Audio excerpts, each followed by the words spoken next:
Boulevard of Broken Dreams was the first film undertaken by my production company, Boulevard Films. You know, being brought up as a child in St Kilda, working class background, most of the movies that I was influenced by were American movies. They were really all you saw at the matinees during that period. You know, I grew up watching John Ford, How Green Was My Valley, An Affair to Remember, all of the great filmmakers, and all of the great American genres of films. I didn't believe that making a genre film was a dirty word, but when Boulevard came out, there were a lot of critics in Australia who didn't get it because I guess it was different for an Australian film at that time. In Australia, most of our films up till then were very dry emotionally. They were as dry as the outback. Also, there was not a lot of erotic movies in those times, and I attempted to address that with a later film I did called Hunting. Boulevard of Broken Dreams was, I guess, very influenced by also my love of F. Scott Fitzgerald, and I'd been reading one of his short stories called Babylon Revisited, which was about a father attempting to reconcile with his child. Although Boulevard of Broken Dreams doesn't follow that story, the mood of the piece greatly influenced me. So when I came to write it, they were the forces that shaped the end product. I grew up not having a prejudice against tearjerkers. I was later to find out that a lot of reviewers, they hate tearjerkers. They hate anything that's over-emotional. Maybe that's more revealing about themselves than about the films. I'm not sure. I'm not their psychiatrist. Having a total open mind to all genres of movies. You know, to me, it doesn't matter. You know what genre you are making. The question should be, what did you set out to make and did you achieve it?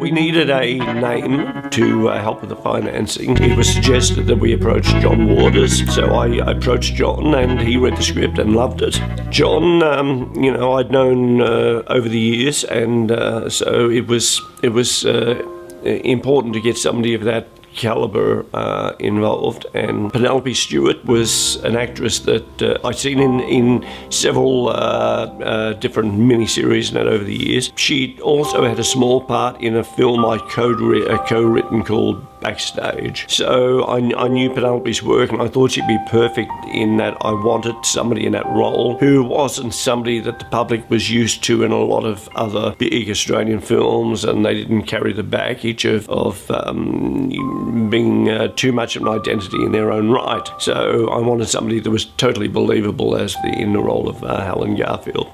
Nikki Paul was an actress that I've known since she was about 16, and she was in a play that I wrote called Sinbad, which was performed at the Athenaeum Theatre in Melbourne. She was somebody that I think had great charisma on camera, and as well as, you know, being a terrific performer. And then for the final part, Kim Gingell to play Tom Garfield's old buddy. And Kim and I had known each other for about 20 years through the music business, and also we'd appeared on an ABC series called 20 Good Years, and we'd both been actors on that show. And, you know, it was always fun to talk to Kim, and we shared the same sense of humour. And I think the ensemble acting in Boulevard of Broken Dreams is something that, you know, I'm very proud of. And it won John Waters the Best Actor Award at the AFIs, and it won Kim Gingell the Best Supporting Actor Award. So, you know, my belief in those two people and those two actors was proven. And even though the casting director at the time advised me not to cast John and not to cast Kim, loyalty to those two guys, because I believe they were so right, I stuck by my guns and stuck by them, and the rest is history.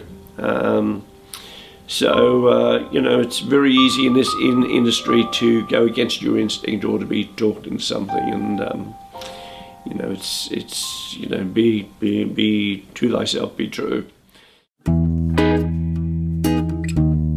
My business partner and I knocked on a lot of doors, hoping that some established producers would give us some advice. But unfortunately, what we found was a closed shop. There were a lot of fat cat producers who had made a fortune out of 10BA, but had made some lousy films that didn't get released in Australia, let alone anywhere else. And insecurity in one's own talent leads you to be uncharitable to others. As Hemingway once said, hawks do not share. Unfortunately, I think the industry is suffering now because those people never encouraged anyone. One wonders how many talented people just gave up and went away, never to return. Anyway, I'm proud that once we broke through the barrier, we gave 7 directors their first chance to direct a movie, several editors their first movie to cut, costume designers, music composers, and many actors got their first movie appearance in a boulevard film and then went on to become international names. Of course, we became successful and were making lots of movies, and these same uncharitable producers condemned us for using 10BA.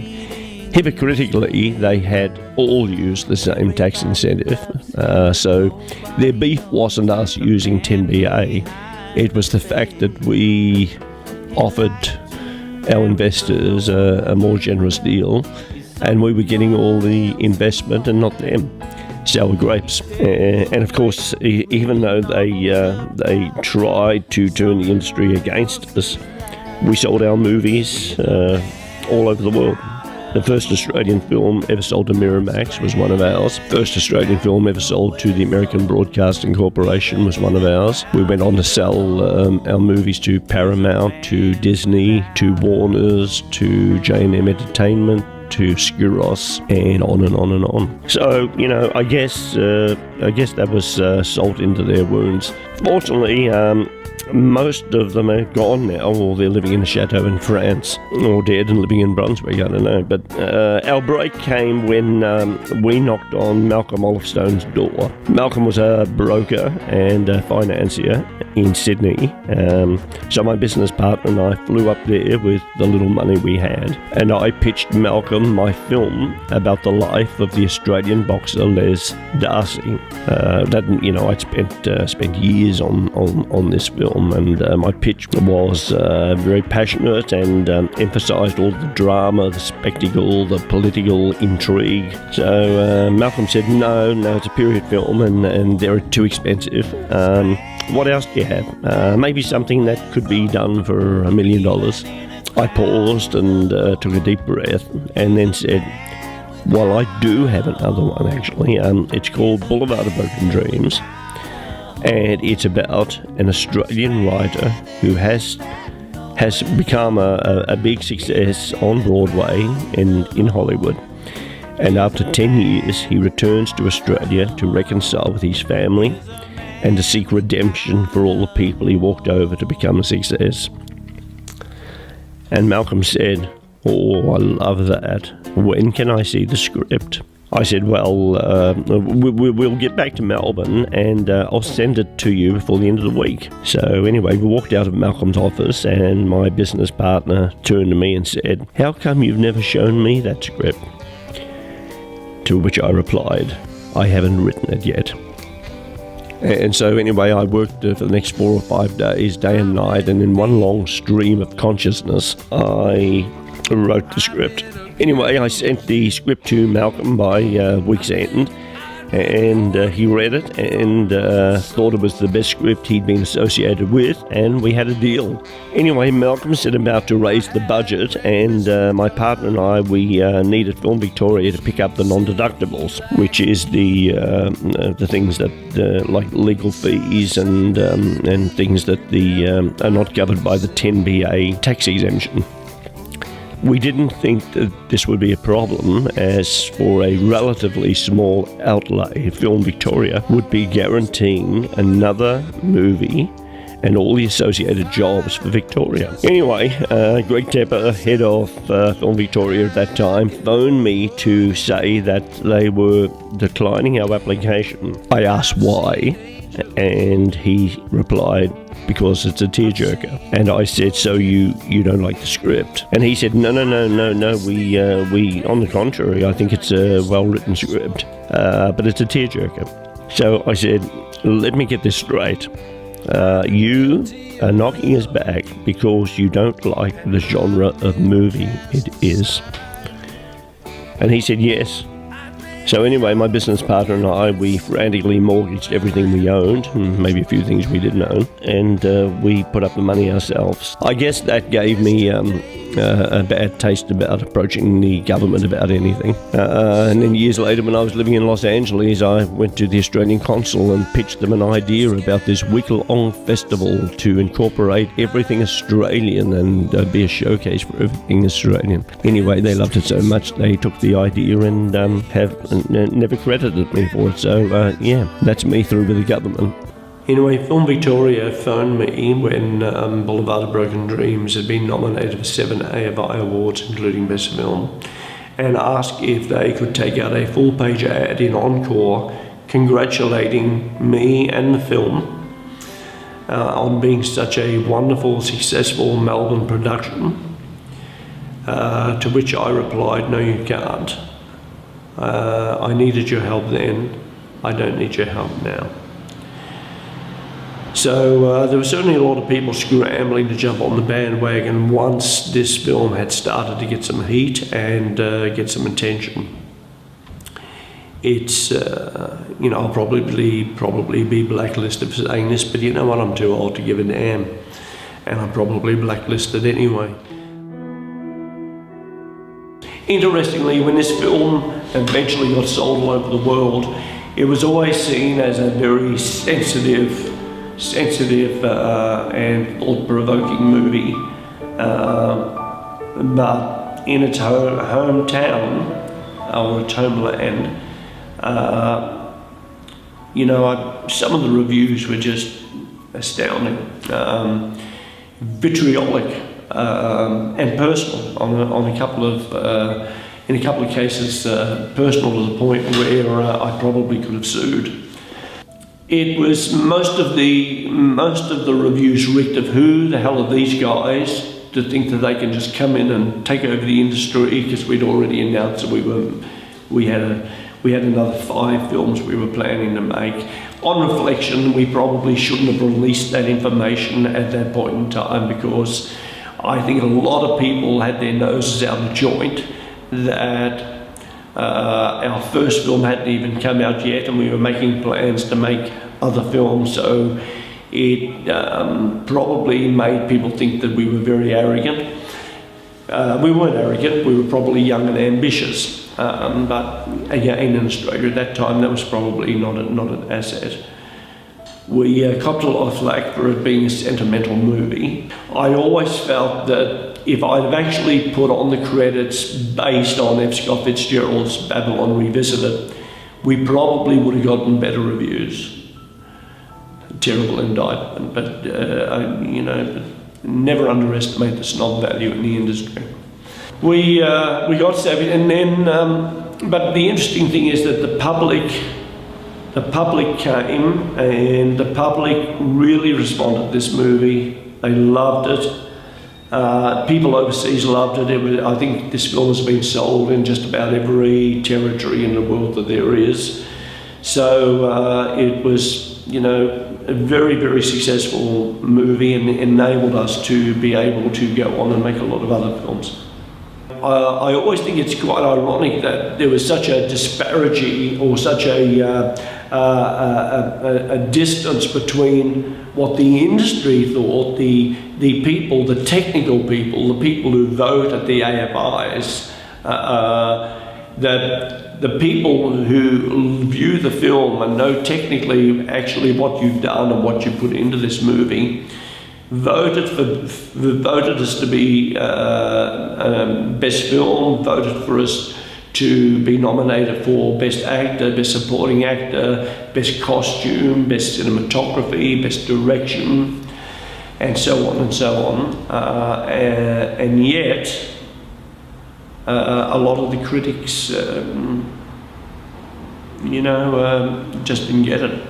And if it had been a foreign film and it had been subtitles, if this had been a film that had come from France or it had come from Italy, I think if a lot of the same critics that condemned us would have actually gone, what a sensitive, emotional movie. Because I think we're used to seeing emotion, or we were used to seeing emotion in European movies. We weren't used to seeing it in the home product. Sentimentality and critics never really go in the same sentence anyway. 12 months after Boulevard was released, Gary Marshall, a man who actually encouraged me with Boulevard of Broken Dreams, directed a film called Beaches. And Beaches went on to be one of the big hits of all time. And some of the same critics that had savaged Boulevard of Broken Dreams, an Australian product, turned around and said, at last we have a tearjerker. Isn't this wonderful? It's a return to romance. Sometimes, regrettably, I think we're harder on our own product than we are with overseas product. Things fortunately have changed in the industry. At that time, the mid to late 80s was the dark ages, I think, as far as Australian films were concerned. So anyway, and that's certainly how I view a movie. I like all genres of movie. I like romance. I like political intrigues. I like comedies. I like horror movies. I think you pick what movies you go to, like you pick what music you want to listen to, depending on what mood you're in. Sometimes you want something thought-provoking and provocative. Other times you just want something to pass a few hours with in amusement and eating popcorn. It always fascinates me or intrigues me when people only are into one bag or one catalogue or category of something. And you know, I feel sorry for those people because I think they cut themselves off from a lot. I always look at a movie as to regardless of the genre, is how well did you do it? And I'm pleased to say that there are a lot of filmmakers now, young filmmakers, who making genre movies is no longer a dirty word. We've had some great horror films. We've had things like Wolf Creek. We've had the guys who did Saw. We have a lot of, kids who are not scared to tackle a genre and give it their best shot, and I think that's exciting. I think a healthy industry, you've got to represent all facets of entertainment. And there's my ambulance. My ride's here. Anyway, this is the film called Boulevard of Broken Dreams. It is a story of a man who is not only trying to find his family, but also himself. And I think most of us along the way at some point or time can identify with that. Boulevard of Broken Dreams, I hope you enjoy.